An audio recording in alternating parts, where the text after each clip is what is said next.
All right, so next one we're going over is the back squat. Okay, so when we're doing our back squat, the number one thing we want to make sure is that this height is measured up to us. Okay, so it should be just slightly below the shoulder.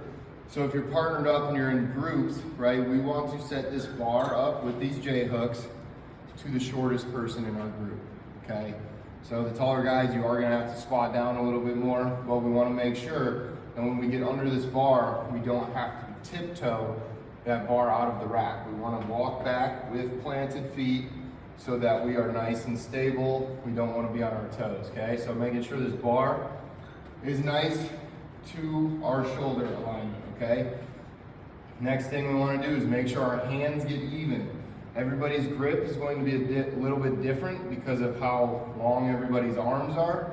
Personally, I am someone who goes with the rings right here with my middle fingers, just making sure that I am nice and even on that bar. Then, when we go to get under this bar, I'm going to set this bar right on my shoulders, okay? So there should be a groove when I raise my elbows that forms right between my trap and my shoulder, right? So, some of you are gonna have a little bit less muscle on that trap, that's okay. We just gotta make sure that this bar is nice and even on our back, rested on the back of those shoulders, and then we take that bar out in a full squat, right? Notice, I am not staggered in my stance. I'm not leaning backwards, my feet aren't narrow. I have my feet under me, I have that bar on my back, and I am standing it up.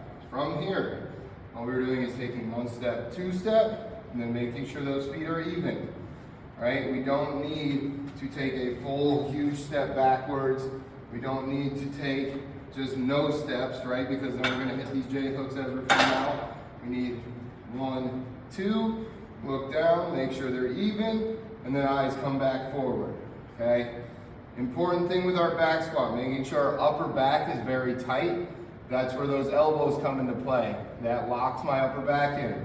And I need my core involved. So every time I'm about to go down, I need to fill up that stomach, holding that breath as we're about to go down, right? So my first movement when I get my big breath is going to be hips going backwards.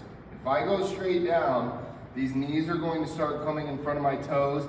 I can't get further than that, right? We need to get to a 90-degree angle with those knees.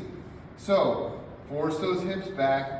Let the weight be in the back of your body, and then we squat down, right? We get to that 90-degree position, we come back up. So with that full rep, with the full breath, we let that breath go as we start to come up, helps us force that up. My head position is vitally important through here, okay? I don't know if in the past you've had middle school coaches or whatever it is, tell you to crank your neck up as we go down. Very bad for your spine, very bad for your back. We're gonna make sure our head is at a neutral position so that my spine can stay right in line with my body the whole way through. I think about looking about 4 feet in front of me on the floor. In this case, it is this 4th brick right here. I'm just staring right at the middle of that 4th brick, okay? I am staring. And we are coming back up. When we are walking this back in, spotters also come into account here. We walk this bar all the way in until I hit, and then we keep leaning forward till that slides down, right? When my spotters are bringing him in, make sure that he is on there. I can't tell you how many times in my career I've seen kids go to rack it in one side at a time. They try to put one in, they think they're in, and then all of a sudden this side comes back out, right? We walk that bar all the way into the rack, and we go down.